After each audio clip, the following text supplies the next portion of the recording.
Hello दोस्त, welcome back to आपकी YouTube channel run for success में आपका फिर से स्वागत है। आज हम बहुत दिनों के बाद अपने चैनल को फिर से स्टार्ट किया है। उसका रीजन कुछ था।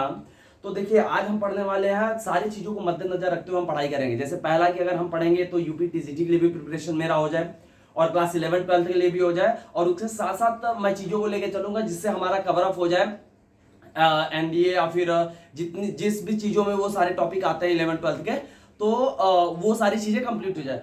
तो लेट अस स्टार्ट। आप लोगों के सामने मैं लेके आया हूं आपके दोस्त अनुपम शुक्ला की तरफ से एक न्यू वीडियोस जो कि स्फीयर पे बेस्ड होंगे। तो हम बेसिकली स्फीयर के बारे में जानेंगे। देखिए, अगर हम बात करते हैं स्फीयर की, तो स्फीयर होता क्या है। स्फीयर पहले तो स्फीयर जानने से पहले हमें यह जान लेना आवश्यक है कि 2D फिगर क्या होता है और 3D फिगर क्या होता है। 2D मतलब जो 2 डायमेंशनल होता है। 2 डायमेंशनल मींस जिसको हम प्लेन और पेपर पे बना सकते हैं। अगर हम बात करते हैं 3D की, तो 3D फिगर की अगर हम बात करेंगे, जो उसको हम प्लेन और पेपर पे बना नहीं सकते हैं, उसको हम बोलते हैं 3 डायमेंशनल फिगर। तो आज हम स्टार्ट करेंगे स्फीयर, जो कि यह 3D फिगर है। 3D फिगर जिसको हम प्लेन पेपर पे नहीं बना सकते हैं, जिसकी वॉल्यूम हम निकाल सकते हैं। ये सारी चीजें आज हम आपके सामने लेके आ रहे हैं। तो अगर हम बात कर रहे हैं स्फीयर की, तो स्फीयर हमें एक कहीं ना कहीं सर्कल जैसा ही दिख रहा है। जैसे कि सर्कल, अगर हम बात करेंगे सर्कल की, तो सर्कल भी कुछ इसी तरीके से होगा जिस तरीके से हमारा स्फीयर है। तो जो जैसा सर्कल होगा वैसा स्फीयर होगा। तो उसमें कोई भी टेंशन की बात नहीं है। बस ये ध्यान में रखना है कि ये हमारा 3D फिगर है, ये हमारा 2D फिगर है। ये 3 डायमेंशनल फिगर है, ये 2 डायमेंशनल फिगर है। 3 डायमेंशनल फिगर को प्लेन और पेपर पे हम नहीं बना सकते हैं, पहली बात। दूसरी चीज, अगर हम बात करते हैं स्फीयर की, तो स्फीयर का जो डेफिनेशन मैंने लिख दिया है, हालांकि डेफिनेशन कहीं पूछा नहीं जाता है, लेकिन आप लोगों को हर एक चीज को कॉन्सेप्ट से जानना और जान लेना बहुत जरूरी है। क्योंकि ऊपर से पढ़ाई तो हम बेसिकली कर लेते हैं, कुछ भी पढ़ना हो, अगर हम दौड़ा के पढ़े या फिर रनर अप करके पढ़े, तो बड़े आराम से वो सारी चीजें कवर अप हो जाती है। लेकिन यहाँ पे हमें यह देखना है कि जो चीजें हम आपको पढ़ा रहे हैं, क्या वो सारी चीजें आपके माइंड तक डिलीवर हो पा रही कि नहीं हो पा रही, क्या मैं आपके माइंड को समझ पा रहा हूं कि नहीं समझ पा रहा हूं। तो इसी के साथ हम स्टार्ट करते हैं। देखिए, ये बोल रहा है the set of all those point. इस सर्कल पे, स्फीयर पे जितने भी पॉइंट हैं, इन सारी पॉइंट अगर हम बात करते हैं, तो कहीं ना कहीं जो हमारा स्फीयर है वो सारे छोटे छोटे छोटे छोटे छोटे छोटे एक पॉइंट से मिलकर बना हुआ है। एक पॉइंट से मिलकर बना हुआ है जो 3D, which are the fixed distance from the centre O, from the centre O C. मतलब यहां से एक सेंटर ओ से हर एक पॉइंट पे, सेंटर ओ से जितने भी पॉइंट हम लेंगे वो सारा क्या होगा, हमारा इक्वल होगा। चाहे कहीं भी ले लेंगे वो सारा हमारा इक्वल होगा। एक फिक्स पॉइंट, फिक्स पॉइंट मतलब कि हम उसके सेंटर की बात कर रहे हैं। सेंटर जहां से हर एक डिस्टेंस की पॉइंट, जैसे अगर हम बात करते हैं इस पूरे व्हाइट बोर्ड की, अगर हम बात करें तो व्हाइट बोर्ड पे कहीं ना कहीं इसका एक सेंटर होगा, ऐसा पॉइंट जहां पे इसका लेंथ अबव राइट साइड या लेफ्ट साइड या डाउन सारे साइड इक्वल होंगी।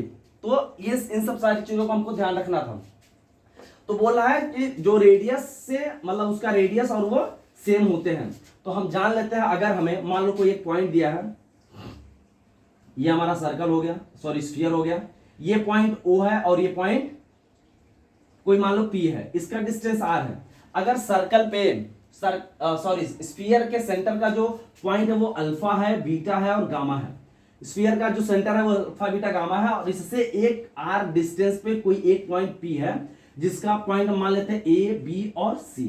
अब आप बोलोगे सर पहले तो हम अल्फा बीटा मानते थे या बीटा गामा मानते थे या कुछ भी मान लेते थे। तो मेरे भाई, ये आपको याद रखने की जरूरत है, रिमेंबर रखने की जरूरत है कि हम यहाँ पे 3D फिगर पढ़ रहे हैं। और 3D फिगर मतलब 3 चीजें होंगी ही होंगी, मतलब कुछ इस तरीके से चीजें हमारे पास होंगी होंगी। कोई एक पॉइंट A होगा और एक पॉइंट B होगा और एक पॉइंट C होगा, और यहां से एक फिक्स्ड डिस्टेंस कोई D होगा, जहां से इसको मेजर किया जा सकता है। ये सारी पॉइंट को हम यहां से मेजर करेंगे, ठीक है। तो आइए हम इसका एक जनरल इक्वेशन डालते हैं। स्फीयर के बारे में आप लोगों को पता चल गया।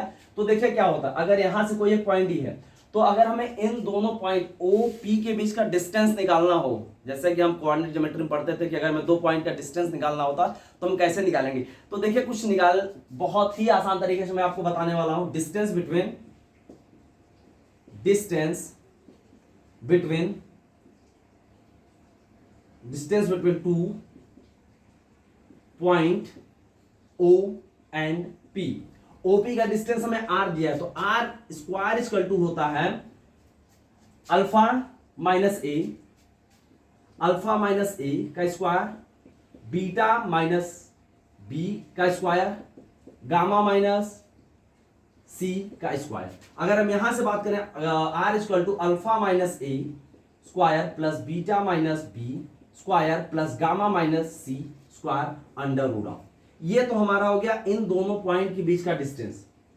अच्छा, आप चाहो तो इस पॉइंट को बदल लो, यहां पे एक्स वाई जेड ले लो, अगर आपकी मर्जी है तो अल्फा बीटा गामा यहां पे रहने ही दो, और एक कोई दूसरा फिगर बनाते हैं। अगर हम यहाँ पे इसका डिस्टेंस एक्स वाई और जेड मेजर करते हैं और यहाँ पॉइंट ए बी और सी को फाइंड आउट करते हैं, तो यहाँ पे जो भी सारी चीजें होंगी, अगर हम इस तरीके से यहाँ पे मेजर करेंगे तो यहाँ पे जितनी भी सारी चीजें होंगी वो कुछ इस तरीके से होंगी, ठीक है। या हम यहाँ पे एक्स वाई या कुछ भी मान सकते हैं, वहां पे हमें कोई दिक्कत नहीं होनी है। तो ये हमारा, इसको हम बोलते हैं general equation of standard equation of sphere. Sphere का एक स्टैंडर्ड इक्वेशन है जिसको हम स्फीयर का स्टैंडर्ड इक्वेशन बोलते हैं। तो इतनी सारी चीजें जो है सर्कल के बारे में हमें पता चल गई कि अगर हमें रेडियस निकालना हो, बेसिकली यार हमारा रेडियस ही है, हमें रेडियस ही निकालना होता है, तो हम यहां पे इसको बड़े आराम से निकाल सकते हैं, ठीक है। देखिए पहला पॉइंट ये हो गया, थोड़ी सी गर्मी बहुत ज्यादा है, अच्छा चलिए कोई बात नहीं। आइए अब हम लेते हैं जनरल इक्वेशन ऑफ स्फीयर लेते हैं, इतनी बातें आप नोट कर लीजिएगा। General equation of sphere,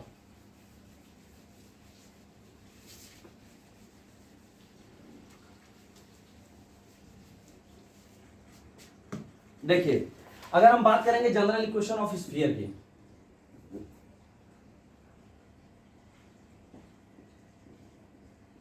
general equation of sphere, देखिए क्या होता है ना, कभी कभी अगर हम किसी भी चीजों को स्टार्ट करें, देखो भाई अपना एक मोटिव है, अपना एक पर्पज है कि हमको पढ़ाई करना है और साथ साथ में पढ़ाना है। बहुत बच्चे होते हैं जो सही से समय समय पे उनको जो समय पे करना चाहिए वो नहीं कर पाते हैं। तो मैं आप लोगों के लिए एक थोड़ा सा मोटिवेशन चीजें बता देना चाहता हूं कि लाइफ मिला है, आप इस लाइफ को 6 महीने दे दीजिए, ये लाइफ आपको बहुत कुछ दे देगी। आज थोड़ी सी प्रॉब्लम झेल के आप लोग पढ़ाई कर लीजिए। पढ़ना कह सकते हैं आसान और कह सकते हैं मुश्किल भी है, तो हम लोग ये सारी चीजों को साइड में रखते हुए हम लोग पढ़ाई पे ही ज्यादा फोकस करें, क्योंकि आज के जनरेशन में ये जो सारी चीजें जो भी हो रही हैं, वैकेंसीज टाइम पे नहीं आ रही है और टाइम पे चीजें डिलीवर नहीं हो रही हैं, नहीं रिजल्ट आ रहा है तो वो कोड में चला जा रहा है, तो कहीं ये ढेर सारी चीजें हैं, वो कहीं ना कहीं फिर प्रॉब्लम सरकार का कुछ नहीं जाएगा। सरकार अपना काम अपने तरीके से करेगी, हम लोगों को अपना काम अपने तरीके से करना है। हम लोगों को प्रॉपर पढ़ाई करना है कि जब भी वैकेंसी आए, किसी भी चीज की जो भी वैकेंसी आए, तो उस वैकेंसी पे हमारा एक सेट क्लियर होना चाहिए। ये बात हमेशा अपने माइंड में आप लोग नोटिस करके रखिए, क्योंकि अगर हम इस चीज को टारगेट में रखेंगे, अरे यार वैकेंसी तो आ ही नहीं रही है, हम कब तक इस तैयारी करते नहीं, कब तक पढ़ाई कर, तो हमें गिव अप कभी नहीं करना है। आज नहीं तो कल होगा और हर मुश्किल का हल होगा। एकदम सोचना ही नहीं है आप लोगों को क्या करना है, बस आप लोगों को अपने पढ़ाई पे पर्टिकुलर फोकस ऑन रहना है। कंटिन्यूटी बहुत इंपॉर्टेंट है, आप लोग अपने लाइफ को लेके, अपने कैरियर को लेके हमेशा कंटिन्यूटी बनाए रखिए। जैसे ये नहीं कि आज पढ़ लिया कल पढ़ेंगे, मन नहीं याद नहीं, ऐसा चीजें देखो चलने वाली है नहीं। आपको रेगुलर पढ़ाई करनी है, एटलीस्ट 5 आवर तो आपको डेली पढ़ना ही पढ़ना है। तो आइए जनरल इक्वेशन ऑफ स्फीयर जान लेते हैं। देखिए अब अगर हम बात कर रहे हैं कि स्फीयर हमारा 3D है, 3D मतलब एक एक्स एक्सिस होगा, एक वाई एक्सिस होगा, एक जेड एक्सिस होगा, एक्स एक्सिस, वाई एक्सिस और जेड एक्सिस। तो यहां पे इसका जो जनरल इक्वेशन होगा वो होगा x square plus y square plus z square plus 2ux plus 2vy plus 2uvwz। ये हमारा हो गया जनरल इक्वेशन, और उसके साथ साथ प्लस d इक्वल टू 0। ये जनरल इक्वेशन ऑफ स्फीयर हो गया, स्फीयर का ये जनरल इक्वेशन हो गया। पहला पॉइंट ये रहा। दूसरा पॉइंट मैंने आपको बताया था कि distance between 2 point, distance between 2 point,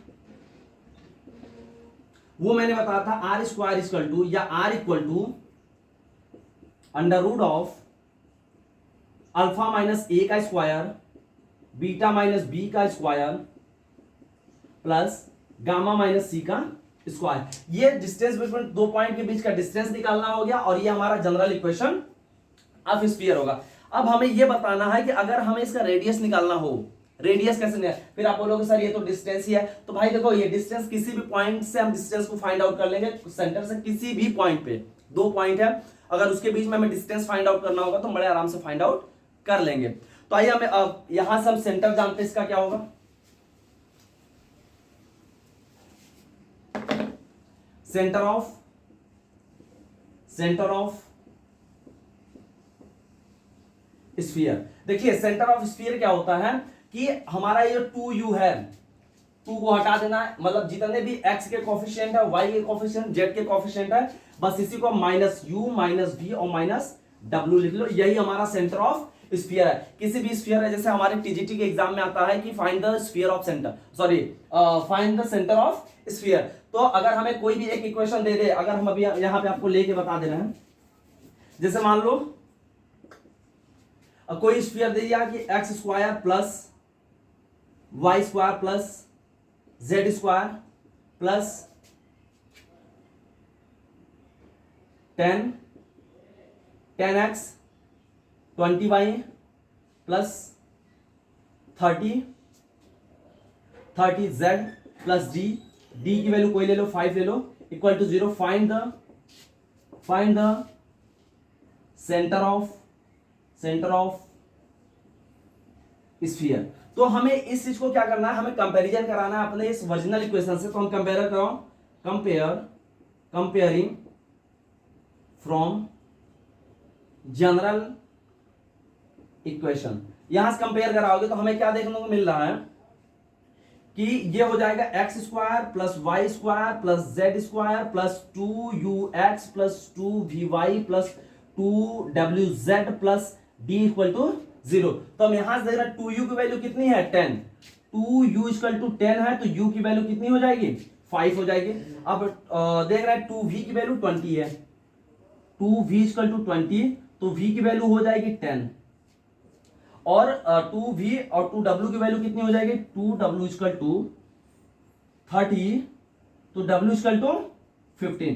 तो अब हमें यहां से बड़े आसानी से पता चल जाएगा, क्या पता चल जाएगा, अब इस स्फीयर के सेंटर हमको पता चल जाएगा, सेंटर ऑफ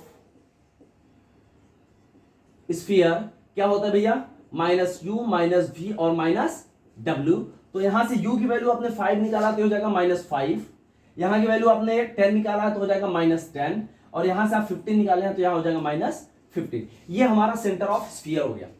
किसी भी स्फीयर के सेंटर को अगर हमें फाइंड आउट करना होगा तो हमें अगर general equation of the sphere पता होगा, जनरल इक्वेशन ऑफ स्फीयर क्या होता है, x square plus y square plus z square plus 2ux plus 2vy plus 2wz plus d equal to 0। रटने की एकदम कोई रिक्वायरमेंट नहीं है, हमें जो भी चीजें करना है एग्जैक्ट करना है, exact in the sense of कि हमें वो सारी चीजें पता होनी चाहिए। पता कब होगी, जब आप उसको कॉन्सेंट्रेटली पढ़ोगे, कॉन्सेप्ट आपका क्लियर होना चाहिए। देखिए बेसिकली क्या होता है कि हम लोग पढ़ाई करते हैं कि कहीं कहीं हम लोगों का वो कॉन्सेप्ट क्लियर नहीं हो पाता है। तो प्लीज आप लोग हमारे चैनल को यार देखिए, सब्सक्राइब करिए, थोड़ा सपोर्ट करिए। बहुत लोग यूट्यूब पे आजकल छा गए हैं, बहुत अच्छी बात है, सब पढ़े, सब बढ़े, सब आगे बढ़े, but I want to know कि and I want to do this कि मैं आप लोगों के लिए बेस्ट कॉन्सेप्ट डिलीवर करूं, ताकि हमारे जितने भी स्टूडेंट हैं, जितने भी टीचर्स यहाँ पे जुड़ रहे हैं या जितने भी पर्सन यहाँ पे जुड़ रहे हैं, उनको बेस्ट से बेस्ट नॉलेज दिया जाए। यही हमारा प्रयास रहेगा, एफर्ट रहेगा। तो मैं आप लोगों के लिए वो सारी चीजें लेके आऊंगा जो आप लोग चाहोगे। तो प्लीज हमारे चैनल को आप लोग सब्सक्राइब करके जाइए, देखिए, सब्सक्राइब करिए। आप लोगों के एक सब्सक्राइबर से आपका कुछ नहीं जाएगा, लेकिन किसी का बहुत कुछ बन जाएगा। बंद इन द सेंस ऐसा थोड़ी नहीं करोड़ों रुपए मुझे मिलने लगेंगे, लेकिन हाँ एक होगा कि हमारा चैनल ग्रोथ करने लगेगा, मैं भी थोड़ा एक कॉन्फिडेंस मेरा बूस्ट होगा। तो प्लीज आप लोग हमारे चैनल को सब्सक्राइब करना बिल्कुल मत भूलिए, साथ साथ लाइक करिए, शेयर करिए। जो भी चीजें ना समझ में आए आप लोग कमेंट सेक्शन में कमेंट करके हमको बता सकते हैं। देखिए बहुत ढेर सारे लोग हैं, कुछ अच्छे कमेंट करेंगे, कुछ खराब कमेंट करेंगे। तो जो खराब करेंगे कमेंट उनका भी स्वागत है, जो अच्छे कमेंट करेंगे उनका भी स्वागत है। यहाँ अनुपम शुक्ला के क्लास में सबका स्वागत है, फिर चाहे अच्छे बच्चे हो खराब बच्चे हो, उससे हमें कोई प्रॉब्लम नहीं है। चलिए यहां से अगर हमें स्फीयर ऑफ सेंटर निकालना हो तो हमें ये पता चल गया। अगर हम बात करते हैं second point, sphere of centre हो गया। दूसरा पॉइंट ये बात करता है, अगर हम रेडियस की बात करते हैं, find the radius of sphere. क्या, find the radius of sphere. तो इसका रेडियस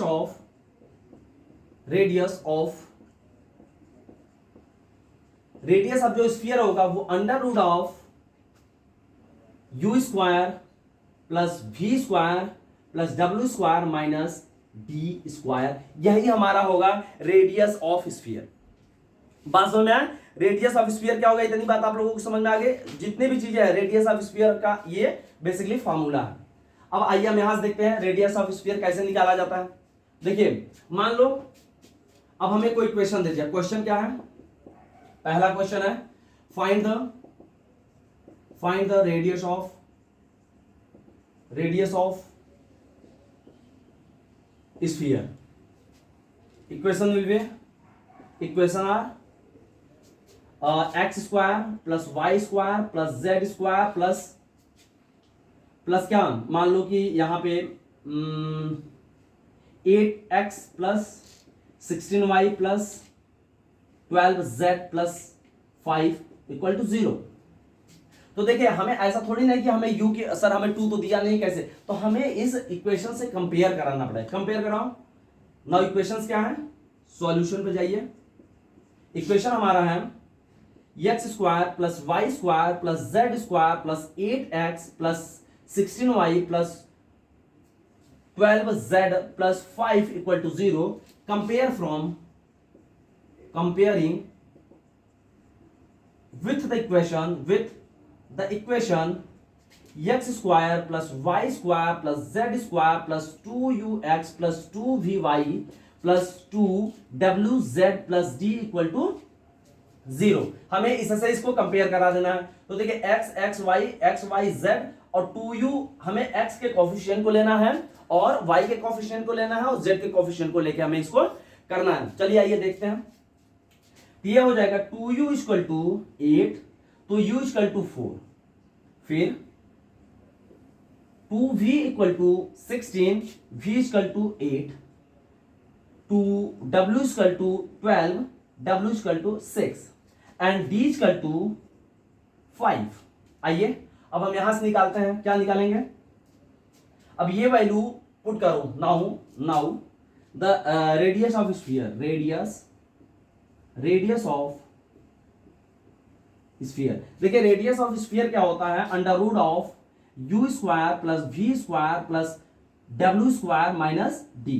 तो ये हो जाएगा हमारा, u की वैल्यू कितनी है 4 का स्क्वायर प्लस 8 का स्क्वायर प्लस 6 का स्क्वायर माइनस 5। अब आप लोग इसको सॉल्व करिए। गर्मी बहुत हो रही है, थोड़ा ड्यू फैक्टर है, आप लोग प्लीज इसको सॉल्व करिएगा।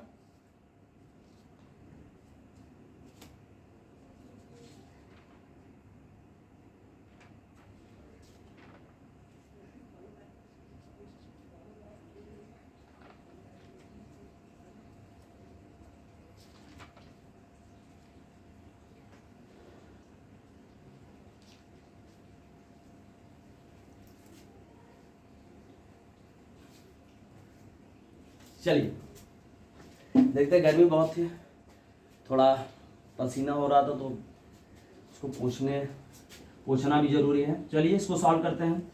4 4 जा 16, 8 8 जा 64 प्लस 6 6 जा 36 माइनस 5। इसको सॉल्व करें तो कितना आएगा, 6 और 4 10 और 6 10 और 6 16, 3 और 6 9 1 10 1 11 माइनस 5 इन ब्रैकेट। तो ये हो जाएगा बच्चा, चलिए देखते हैं क्या हो जाएगा। ये हो जाएगा d equal to, sorry r equal to, radius हम फाइंड आउट कर रहे हैं तो r इक्वल टू हो जाएगा, r की वैल्यू है under root of 116 minus 5 means 10 under root of 111। r की वैल्यू यही होगी। अगर हम इसका वर्गमूल लेंगे या फिर स्क्वायर रूट लेंगे तो बहुत सारी चीज, स्क्वायर रूट लेने के बहुत सारे तरीके हैं, पॉइंट में समथिंग मतलब कुछ तो आएगा, आप लोग इसको सॉल्व करिएगा। यही रेडियस ऑफ स्फीयर हुआ। तो हमें इस टाइप के क्वेश्चन को सॉल्व करना हो तो हमें दो चीजें पता होनी चाहिए। सबसे पहले हमें कंपेयर करना आता रहना चाहिए कि हम कैसे कंपेयर करते हैं। चलिए आज के वीडियो में बस इतना ही रखते हैं। हम कल फिर एक इसका नया पार्ट लेके आएंगे जिसमें इससे रिलेटेड कुछ क्वेश्चन बताएंगे, कुछ इंपॉर्टेंट टर्म बताएंगे, केसेस बताएंगे। तब तक के लिए प्लीज आप लोगों से एक रिक्वेस्ट है, हमारे चैनल को आप लोग प्लीज सब्सक्राइब कर दीजिएगा।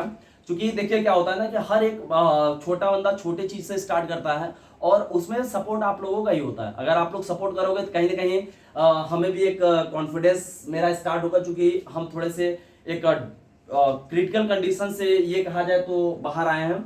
बहुत गलत हुआ अच्छा हुआ, सब ऊपर वाले की देन है, भगवान की कृपा है, जो भी करेंगे उन्हीं की ही देन है। तो प्लीज आप लोग हमारे चैनल को लाइक करिए, सब्सक्राइब करिए और ज्यादा से ज्यादा हो सकता है सपोर्ट करिए, शेयर करिए, जितने भी ग्रुप है सब में शेयर कर दीजिए ताकि उससे हमें सपोर्ट मिले। तो run for the success by Anupam sir के द्वारा आज ये पहला पार्ट है स्फीयर पे, स्फीयर का second part, third part, fourth part, I think 4 to 5 part आएगा ताकि हमारा स्फीयर के वो सारे कॉन्सेप्ट क्लियर हो जाए जो टीजीटी बेस्ड एग्जाम में भी आते हो और टीजीटी के साथ साथ हमारे 11th 12th में भी आते हो, साथ साथ आईआईटी वगैरह में अगर स्फीयर है तो उसमें चीजें आती हो, या एनवीएस हो जाए, केवीएस हो गया, एनवीएस टीजीटी हो जाए या केवीएस टीजीटी हो जाए, उन सब में आपको सपोर्ट करे। तो प्लीज आप लोग पढ़ाई को अपने लगातार शुरू रखिए, एग्जाम का डेट कभी भी आ सकता है। तो हम मिलते हैं कल नेक्स्ट पार्ट में, तब तक के लिए thank you so much. Please हमारे चैनल को सब्सक्राइब कर दिए, थैंक यू सो मच।